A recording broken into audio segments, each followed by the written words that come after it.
Speaking of reliability, a podcast with good friends talking with you about reliability engineering topics.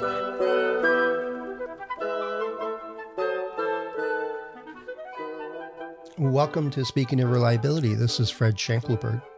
And this is Greg Hutchins. Hey, Fred. Hey, Greg. Good to talk to you again. Happens to be a Tuesday, my favorite day of the week. Mine is probably Friday afternoons, but you're loading the car to go to the beach, go surfing or something like that. I know that. But I don't have any particular reason why I like Tuesdays other than you got to pick a day, is my thought. One of the things we were chatting about earlier, and you sent me a link to, I think it was Quality Digest at the ASQ's big conference, annual conference. Mm-hmm. Apparently they go and do a bunch of interviews with board members and CEOs and other execs within ASQ, the American Society.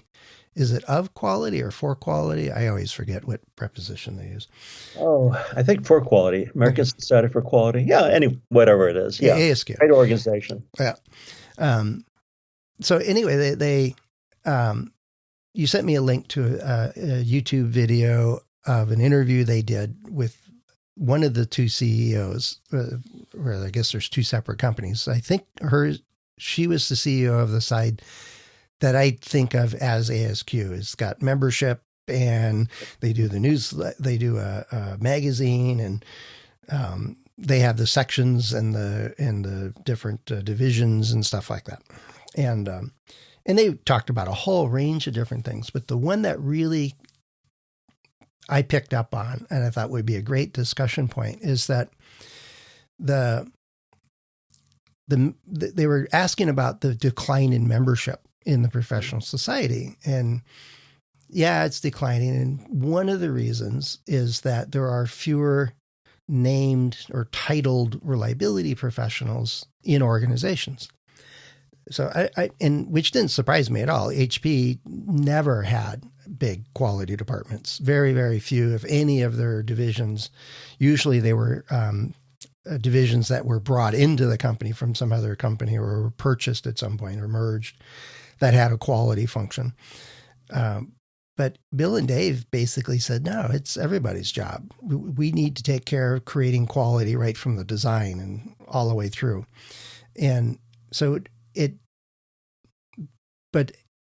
the clients I work with, very few have more than, say, just a quality manager to meet customers. It's just part of that. But then one of the things you mentioned a couple of days ago is you were looking for, it was a presentation you were working on that you said you had done 40 years prior. Yeah, so this is an interesting story. And you brought up a couple of really important points. So in this story here, a client or a would-be client wanted to talk on sort of what I thought would be the latest in quality management, which essentially is risk management or enterprise risk management. So anyway, I sent them a deck, and they were very kind. They're nice people, and they said, "No, this is not what we want." And I said, "Well, what do you want? What do you want?" And they said, "Well, we're just starting our quality journey." And I was sort of surprised because they're one of the biggest players in this vertical in the world. Great company, very sophisticated, and they're one of the drivers in the sector. But they wanted a very basic quality program. Well, when you say basic, I think you mean traditional from 40 years ago. Exactly. Starting with inspection, moving to assurance, and then moving to quality management. And I was thinking, this is almost Back to the Future. Well, you remember was it TQM, Total Quality Management, out of Asia? Uh-huh. And it was revolutionary new tools like talk to other people and brainstorming. And, there was a piece the other day in LinkedIn, and I think you shared it with me, on the latest and greatest in quality management being the 7 tools. Yeah.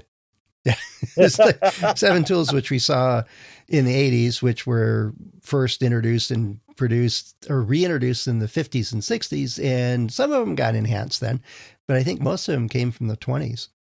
Ishikawa, Yeah, checklist, uh, you know, SPC, fundamental stuff. yeah, it's been around 100 years now.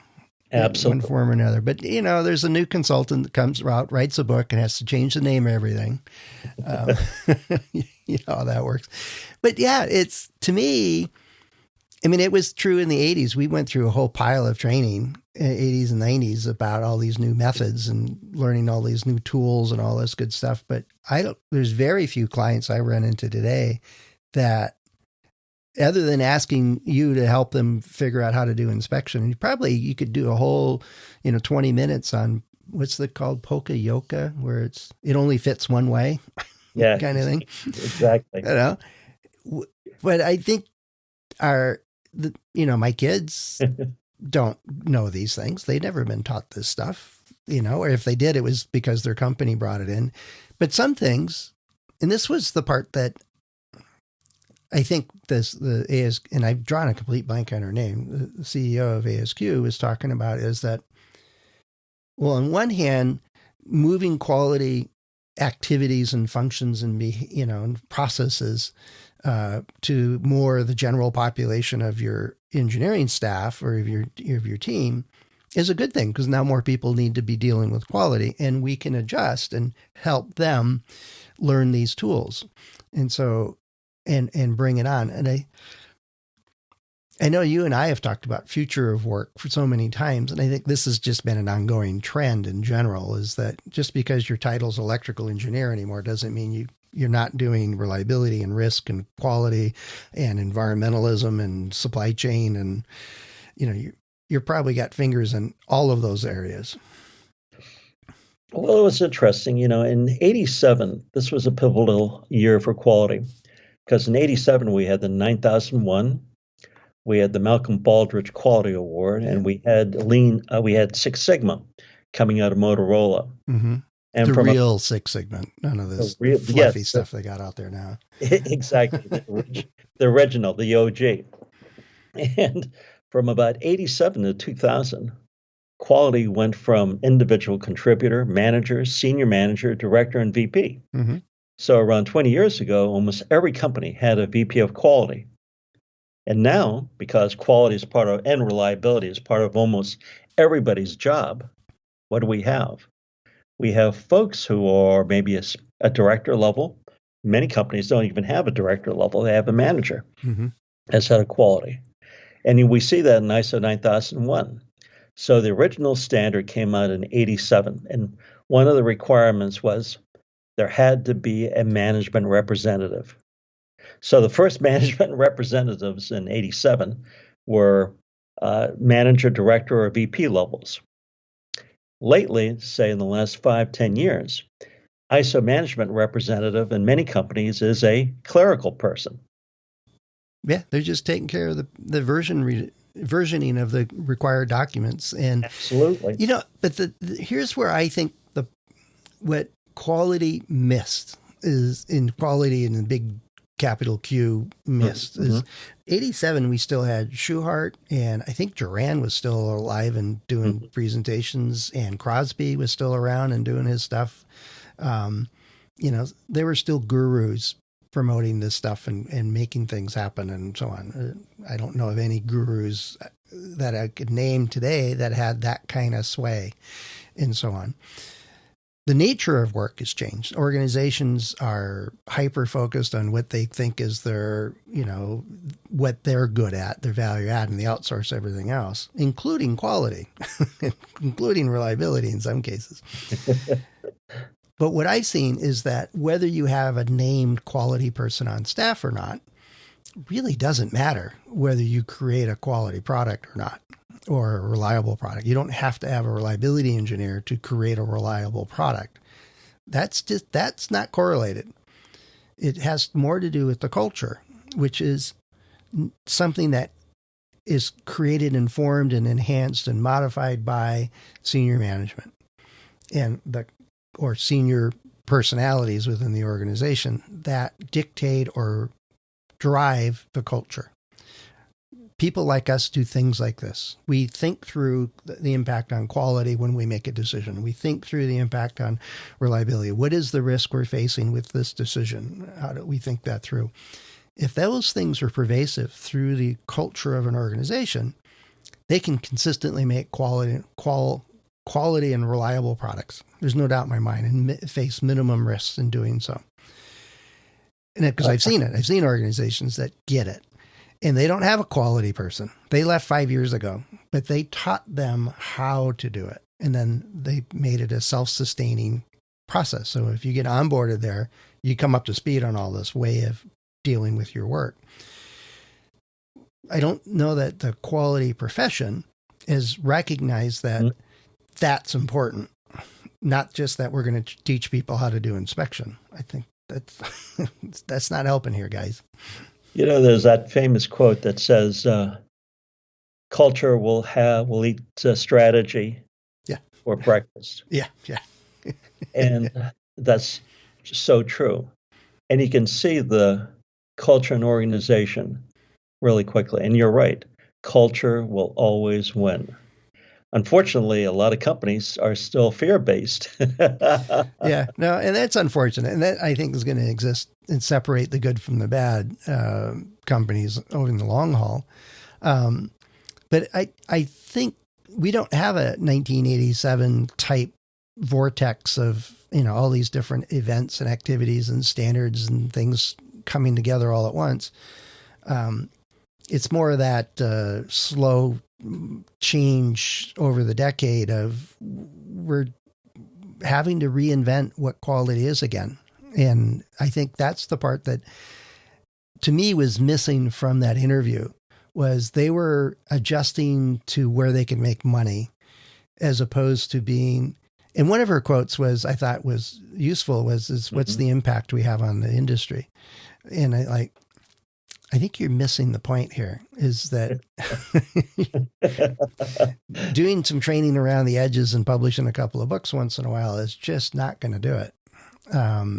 You're reacting to the change in environment, and you did not direct this. ASQ did not make this change occur.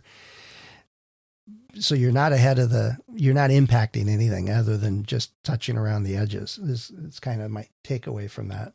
So I don't give them a whole lot more future. So the CEO right now, I think, is Ann Jordan. Yes, that's right. Very smart. She's a lawyer.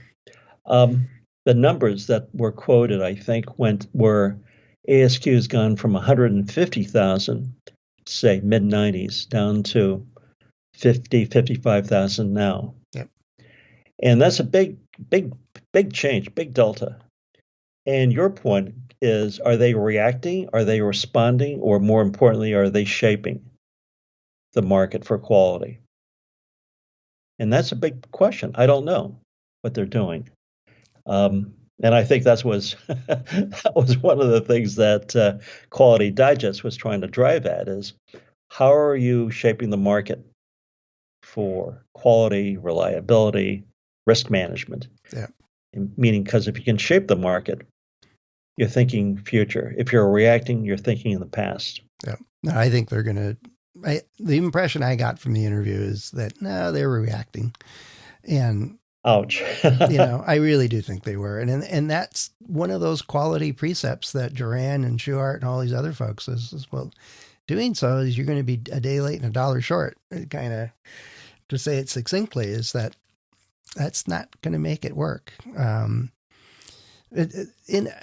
Maybe I was fortunate. HP had this attitude of, and it came right from the CEOs, is no, we don't need a quality department. We have to build that in all of our business management processes. It's got to be what we do. And most divisions got that and did well with it. But as that erodes, and as soon as, and it was a presentation I had not seen before, and I hadn't even heard of the gentleman that it was a senior person out of Toyota, and was hired by GM to help them get it. What does Toyota do? Kind of thing. And he said, one of the presentations I recently saw of it was the difference between Toyota and GM. And GM is top-down management. Here's your rules and regulations. Here's your work breakdown structure. Here's, we're going to watch everything you do and check all your work, and we're going to inspect it like crazy, and we're going to fine you if you don't get it right, and blah, blah, blah. There's big oversight and checking, an institution of check and double check and blame people. kind of thing. Toyota was really focused on enabling every individual to find areas that need improvement, find the defects, and then take action on them, fix things, you don't have to get permission to say this needs to be better. And it was an attitude of it's everybody's job to find the issues. And the next slide was, as soon as you have a quality manager, everybody else is the role of a quality manager or the quality person. Everybody else in the organization doesn't have to do it now. That's their job. And I've seen so many organizations like that. Oh, well, Phil does that. He's the reliability guy. We don't touch reliability. And this is the director of engineering. We don't do reliability in our group because Phil does that. He's in the reliability department. Okay. That's just not going to work. And I think that was this guy, and I'm hesitating pronouncing the name because I didn't hear pronounced, so I really know I would not get it right. But the idea is that as soon as you assign a quality department and charge them with creating the quality aspects of the product, you've lost. Because now the rest of the organization is given permission to just check out. They don't have to do quality anymore. And I think the idea is that we've known these things, like Schuhart said, the line operator needs to make the measurements and make the plot the control chart, because they're in the best place to see what's causing the changes. And so many people are now doing software, and it's automated, and it goes up to some database someplace, and some engineer looks at it every couple of months. It's like, all right, it's just not the idea here, guys. So part of me is this idea of shaping quality, or the future of quality, or what does this really mean in the changing nature of how we're working, is just get back to what we did 100 years ago. It's restarted. And I think it typified by this organization you got a call from saying, hey, we want to learn the basics, and we want to start with something we know is not good, but we need to start somewhere and build from that. And I'm like, do we need to do that for the whole industry? So, just a quick thought and sort of picking up on that. So what we're really talking about is GM had a top-down approach, and Toyota had a bottom-up approach, where everybody on the line, whether it's engineering, product development, or production, had skin in the game. In other words, they cared.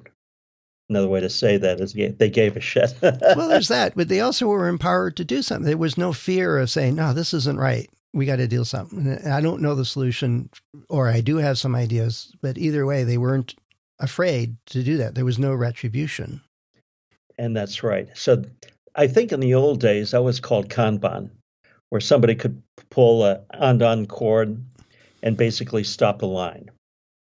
Interestingly, now we're seeing that philosophy, Kanban, move from TPS is Toyota Production System, to software. We're seeing it now in project management, and it's called Kanbanize. Check it out sometime. Kanban, IZE. Yeah, it's sort of like cannibalized. Yeah, well, hopefully not cannibalized, but yeah, it's basically, you got skin in the game. You see a problem, whether it's reliability, quality in the software, and you stop what you're doing and fix it. So you don't have to catch it after 2 months of shipping, and then now it's a big problem. Yeah, costing 1,000 times more. Yeah, exactly.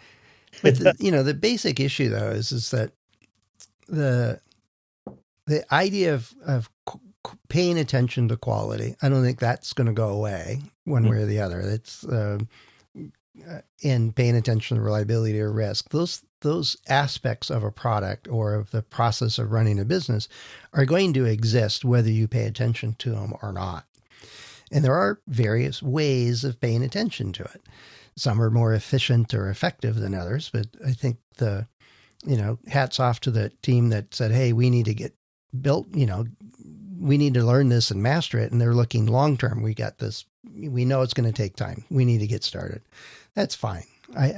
That's okay. I also think that it's unfortunate that we don't have societal level structures in place, that this is a good way to start. Let's not start with what we've been doing since the 1800s. Let's start with what we know really works today.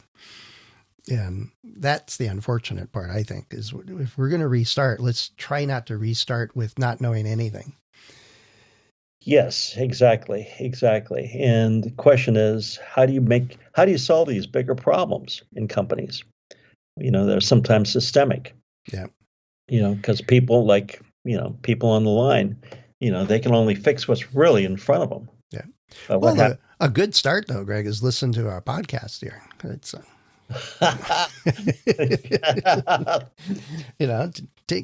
write down action items from every podcast and go make it happen. You'll be way better off. Am I hearing this is we're reaching the end of this podcast? Well, that I have to mention those. You remember the song by Arlo Guthrie, Alice's Restaurant? Well, I sure do. Yeah. And the part where he goes in, if one person walks into the recruiter's office and sings one bar of Alice's Restaurant, Masquerade, they'll think he's crazy and kick him out. If two people go into it, and now if everybody goes into it, 100 people do it, they'll think it's a movement, and that's what it is. To paraphrase this really excellent song. If enough people start talking about this is. Let's take care of quality and reliability and stuff and build it into the culture of our organization. That's the movement we're working on. So that's what I was getting at. I would add one thing, Fred. Think risk. Because I think right now, and I shared with you some of the articles this week, there's much more emphasis on risk management than almost anything. So I want to put in that little plug for my little area. There you go. All right. Well, thanks, Greg. Thanks for sending me over that link to the video. I'll have to remember to add that to the show notes so others can see what was it Ann? And Jordan had to say, because I thought it was a well done interview. I think the folks doing the questioning were well prepared, which is good for them, and she did just fine. And I thought it was a pretty honest set of responses. So I think it was very well done. So anyway, let's leave it like that. If you have some thoughts about where you stand with quality, reliability, or risk, and what kind of challenges you're facing with the culture that's around you, and just even the state of the new hires you're bringing in, let us know. Head over to accendoreliability.com/SOR, and you can find a couple ways to get in touch with us. Greg and I and the other co-hosts of the show are all available on LinkedIn and on our About pages on the site. So plenty of ways for you to get in touch. Would love to hear your take on this one, because I think there's way more to the topic than we just got started with today. So with that, thanks so much. And Greg, we'll talk to you again pretty soon. Talk soon, Fred. Thanks a lot. Yeah. Have a great one. Bye-bye. Thanks for listening to Speaking of Reliability. We invite you to join the conversation. If you have a question or a topic that you think we should discuss in a future show, please let us know. You can find a comment box below the episode show notes, or just leave a note as part of a review on iTunes.